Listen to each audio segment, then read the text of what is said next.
El Foro Derecho.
Me has sensibilizado muchísimo sobre este tema.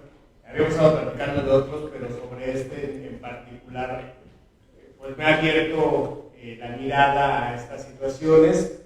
Yo traigo la perspectiva financiera en torno a lo que son los padecimientos. No lo quise hacer específicamente de oncología, porque los padecimientos, como casi todos aquí lo han expresado, nos afecta no solo a lo que nos está padeciendo, sino también a la familia.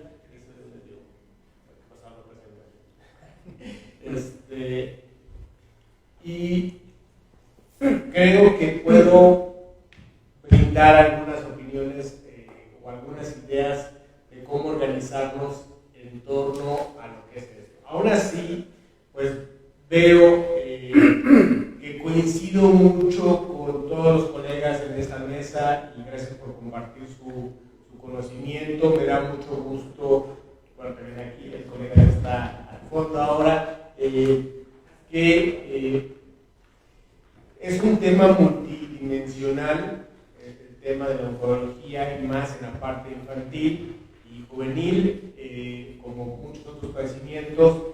Sin duda, como también ello, Enrique, como comentaba el equipo de la diputada, pues hay factores físicos, hay factores emocionales y obviamente hay factores financieros que nos pegan, pues desde la persona que lo está padeciendo hasta la familia que está alrededor de ella. Busco platicarles en estos minutos básicamente tres perspectivas para hacer esa historia. ¿Cuáles son los impactos que nos da un padecimiento? ¿Cuál pudiese haber sido o puede ser un mecanismo de protección para cuando lleguemos a esa situación? Y en verdad espero que no sea. Y si ya estamos ahí, ¿qué pudiésemos hacer en la parte de ingresos e inversiones? La siguiente, por favor. Entonces, y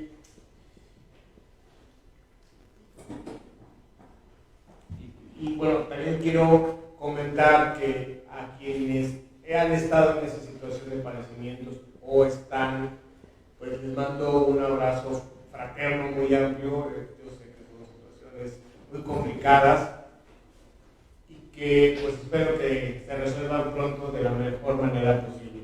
Bien, en la parte de, primero, tenemos la parte de gastos directos, ¿sí? Que es ¿qué es lo que tenemos que aportar desde el punto de vista económico? Bueno, tenemos que ir a consultas médicas, tenemos que obviamente la parte de hospitalización, más en la parte oncológica, los medicamentos y la rehabilitación. Porque una cosa, y lo que platicaban hace rato también, es vivir este padecimiento, salir de él, pero luego que hay todavía una cadena de actividades que hay que realizar, que es la parte de rehabilitación. Nos vamos a la siguiente lámina, que son los gastos indirectos, en donde pues vemos que también vamos a tener una posible pérdida de ingresos, sobre todo cuando hablamos del medio familiar. Bueno, si es uno y tenemos que atendernos por una cuestión oncológica o la que sea, pues posiblemente no tengamos el tiempo de atender nuestra parte profesional. Literalmente, pues tengamos que separarnos de una empresa o nos separen, o si somos independientes no le podamos dar el suficiente tiempo a esta parte. La otra es si somos si estamos como parte de una familia, pues hay que dedicarle tiempo a atender y sobre todo yo quiero ver a ayudar a nuestro familiar. Si es hijo joven, pues obviamente como padre, madre, vamos a querer, bueno, justamente lo decía hace rato, no porque somos padres de la noche a la mañana, ya se nos prende el chip de paternidad. Pero bueno, aquellos que tienen ese chip o ese switch encendido, pues sí van a buscar dedicarle tiempo a su hijo, a estar con él, a ir a las terapias, a poder sacarlo adelante lo antes posible. Y también tenemos el tema del transporte.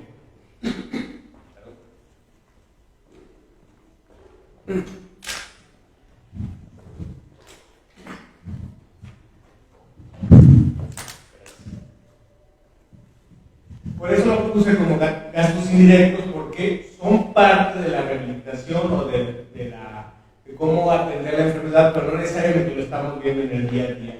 La siguiente, entonces esto también nos da impactos a largo plazo, también lo han comentado en esta reunión.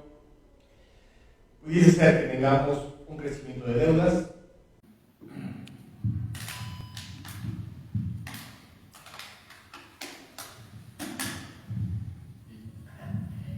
Entonces, desde el punto de vista familiar económico, pudiésemos ir generando en este camino deudas, ir generando también una pobreza de la familia. Esto es, si no tenemos el dinero suficiente, vamos a empezar a ocuparlo, los ahorros, o si no, vamos a empezar a pedir dinero para atender esas necesidades. Y también lo comentaban hace rato, en la medida que vamos teniendo todos estos factores externos, deuda, nos vamos quedando sin dinero, tenemos menos tiempo, nos corrieron de nuestro empleo, el estrés se va a hacer presente no solo en la persona que está padeciendo la enfermedad, sino también en los padres de familia, porque van a estar no solo ocupados, sino también muy preocupados por cómo resolver esta situación. Afortunadamente, y lo digo un poco con recelo, México tiene una buena cantidad de población que ahorra. Lo único malo es que no es lo suficiente y por otro lado somos muy malos pensando en prevenir situaciones como las que estamos platicando hoy. Entonces, ¿qué pudiésemos hacer? ¿Qué tan grave es la situación? Bueno, también habría que ver, ahorita que ponían el caso del abogado, 25,000 pesos por un medicamento al mes, más toda la parte de gastos, pues es un monto bastante significativo, más cuando pensamos que en México el promedio de ingresos por familia está en 20,000 pesos. Es más, pesos menos, y realmente muy poco, un segmento muy pequeño de la población tiene una capacidad mucho más alta de ingresos. Ya estamos hablando de 60,000, 70,000 pesos al mes. Si se dan cuenta, entonces, la gran parte de la población, entre 70 y 80%, difícilmente va a llegar a cubrir los gastos que son mes a mes para la recuperación de una persona. Entonces, vamos a pensar dos escenarios. Antes de que suceda y qué pudiese pasar cuando ya está sucediendo una situación de salud. Perfecto. Por favor, la siguiente. Bueno, antes de que suceda, organizar la organización, que es ahorrar. ¿Qué voy a gastar en cuestiones que deseo, que se me antojan? Y cuáles mis necesidades. Lo ideal, por muchos estudios y muchas recomendaciones económicas, dicen, si te llega tu ingreso, dedica el 50% a comprar esas necesidades. Hace rato planteaba cuáles son las necesidades. Ok, necesitamos vivienda, necesitamos servicios, necesitamos vestidos. La siguiente, por favor. En la parte de deseos es qué es lo que no necesariamente voy a necesitar. Entonces, por necesitar, ahí está. Vivienda. El siguiente, por favor.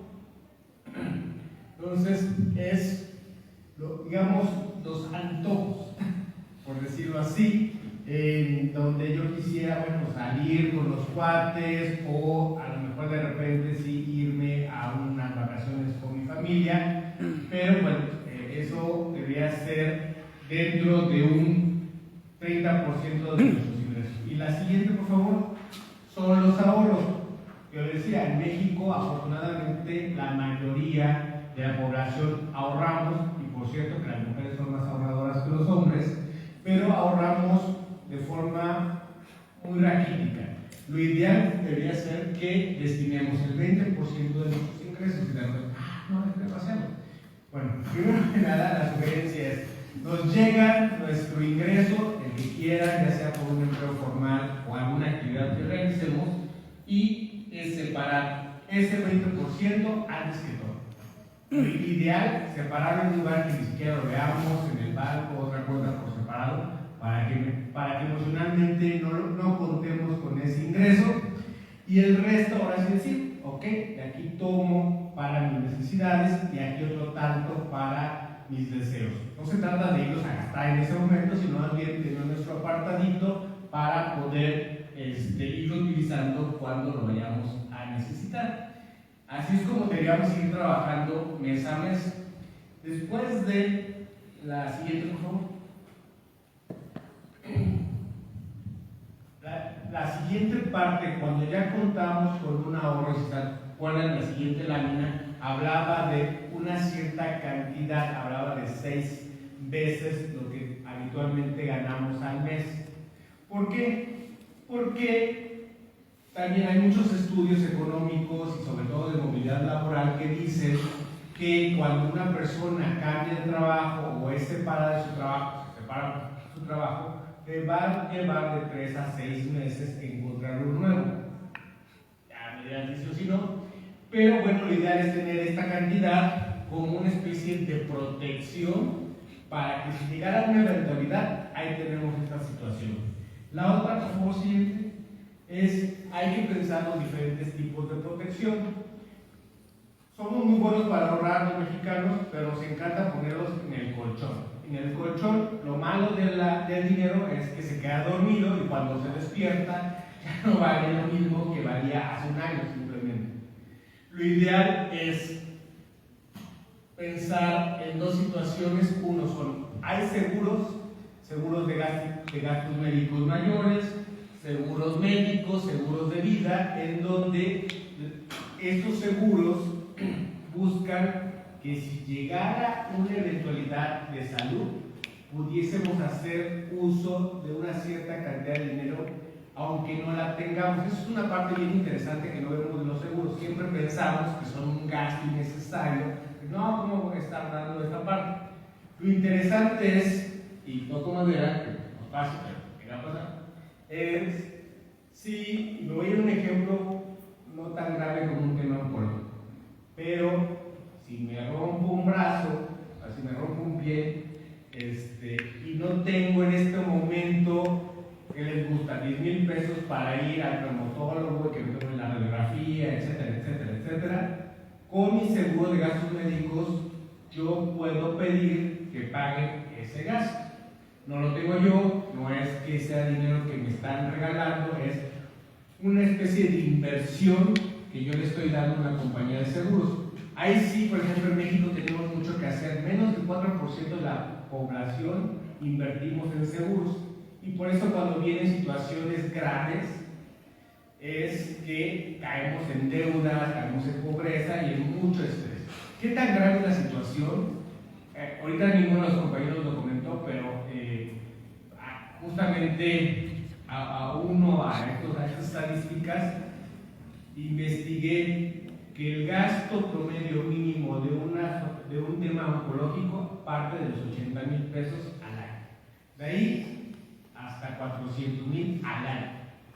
Dependiendo obviamente el tipo de padecimiento, el nivel o etapa en la que está, y eso habitualmente, aquí los expertos seguramente lo van a confirmar, los padecimientos oncológicos lo menos es un año, si no es que hasta 4 años, en el cual la persona se pueda, ahora sí que, estar ya completamente atendida, más la parte de la rehabilitación.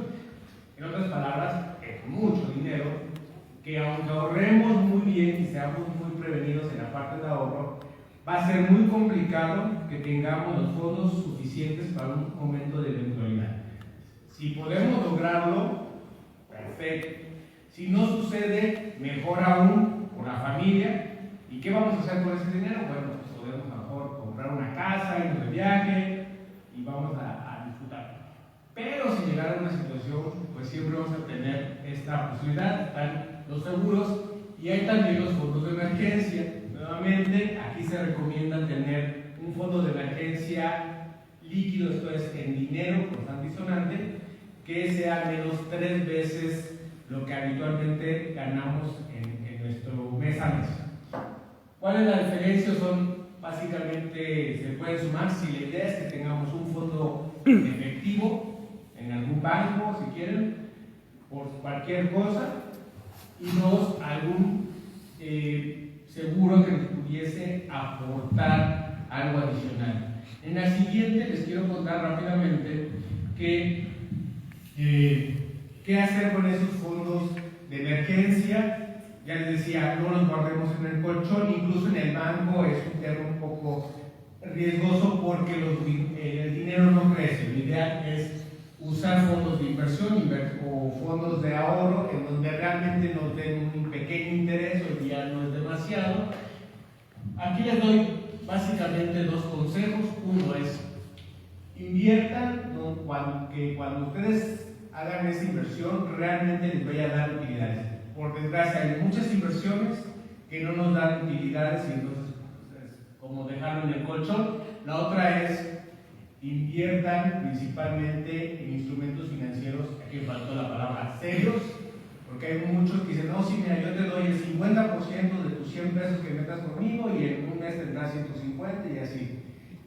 Busquen ahora sí que referencias con CEF, Banco de México, donde nos dicen quiénes son entidades financieras serias que nos van a dar rendimientos que en verdad no se vayan con la oportunidad de, sí, 50% suena bien. Yo sé que hoy día nos están dando 9%, por ejemplo, en CETES, alguna cosa así. No es mucho, pero pues, nos ayuda. ¿Por qué no utilizar otros mecanismos? Por ejemplo, los bienes inmuebles son muy usados. Mi único señalamiento a los bienes inmuebles es, se pueden tardar mucho tiempo en vender. Compramos hoy un terreno, lo quiero vender en 10 años, me sucede algún tema de salud familiar, pero me puedo tardar a lo mejor hasta 6 o 1 año en venderlo. Sí puedo tener buen rendimiento por ello, pero a lo mejor yo necesito un dinero mucho más rápido que el de la venta. Siguiente, por favor. Eso es cuando ya tenemos la oportunidad de prevenir. Pero ¿qué pasa? Van a preguntar, Héctor, pues yo ya estoy en esta situación, ¿qué voy a hacer? Ya tengo a mi pequeño enfermo, ya está en el hospital, estoy comprando medicamentos, mi jefe ya me botó del trabajo, ¿qué pasa?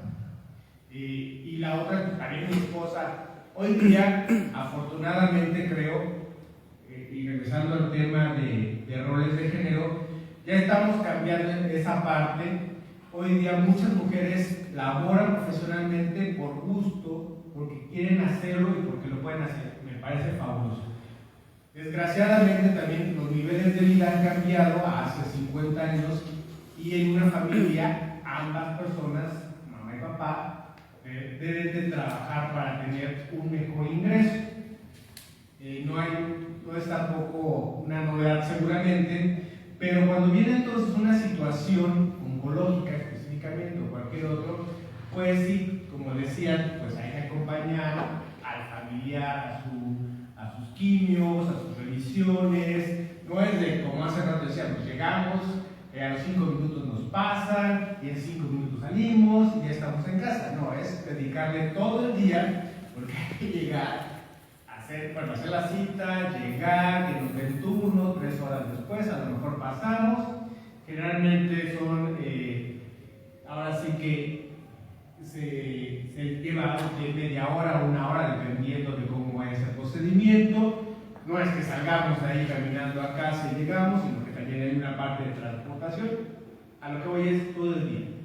Desde el punto de vista de los empleadores, pues no generalmente aguantan muy bien estas situaciones de los padres de familia, por mejor corazón que tengan y mejores ciudadanos. La verdad es que también dicen, oye, pues quiero apoyar, pero pues no puedo. Entonces, ¿qué hacer en esas circunstancias? Bueno, pues tenemos que llegar a situaciones de autoempleo.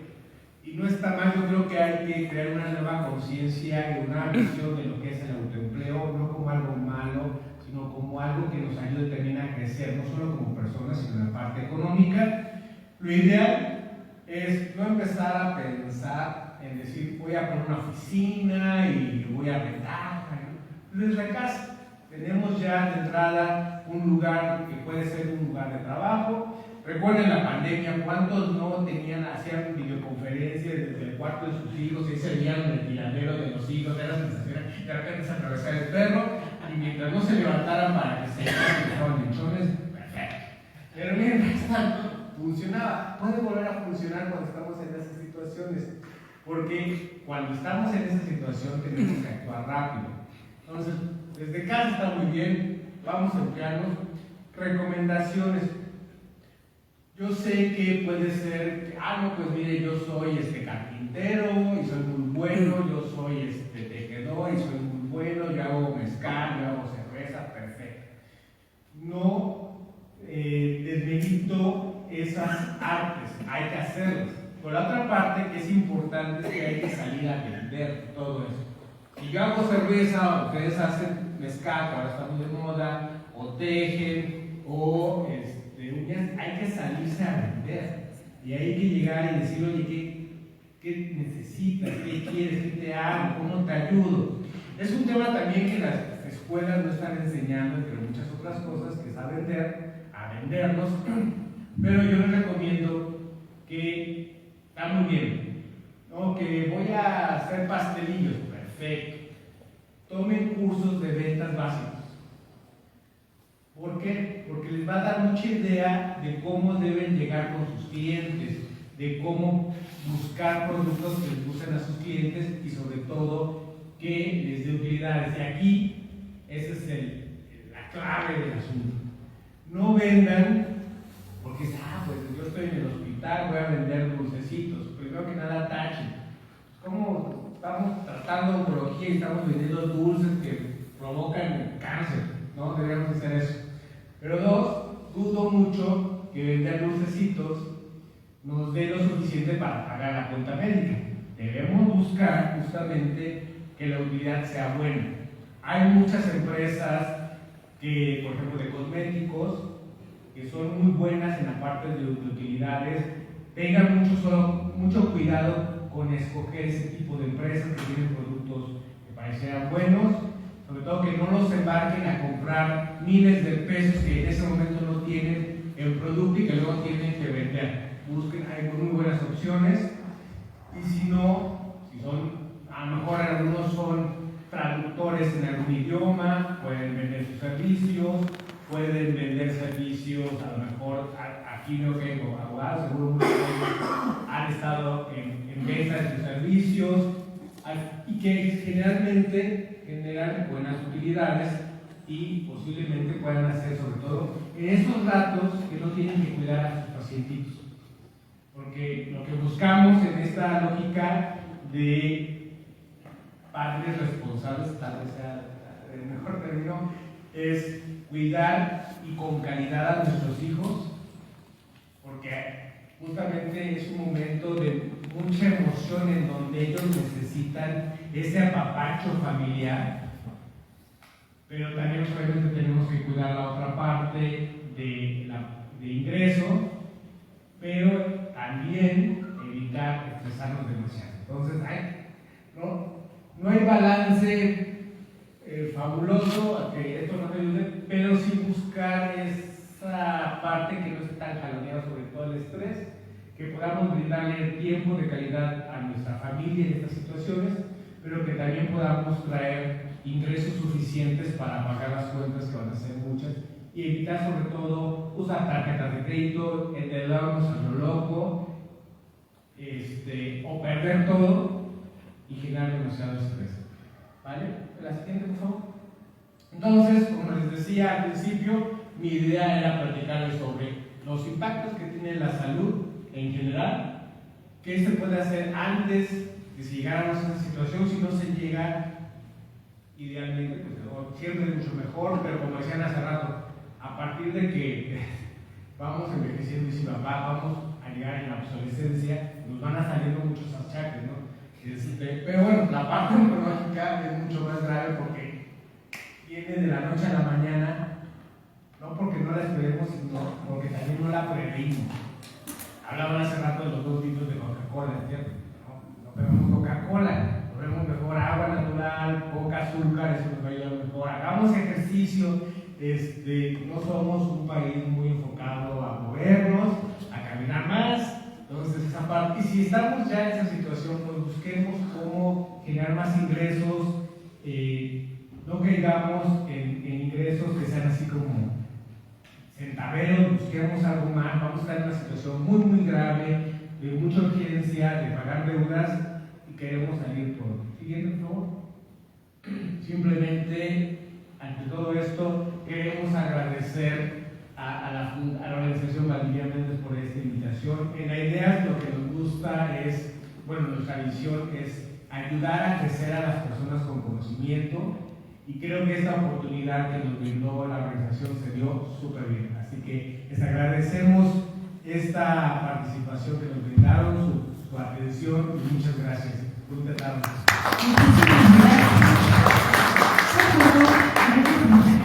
Conocimiento a nuestro último ponente. Un fuerte aplauso, por favor. Y de la misma forma, antes de concluir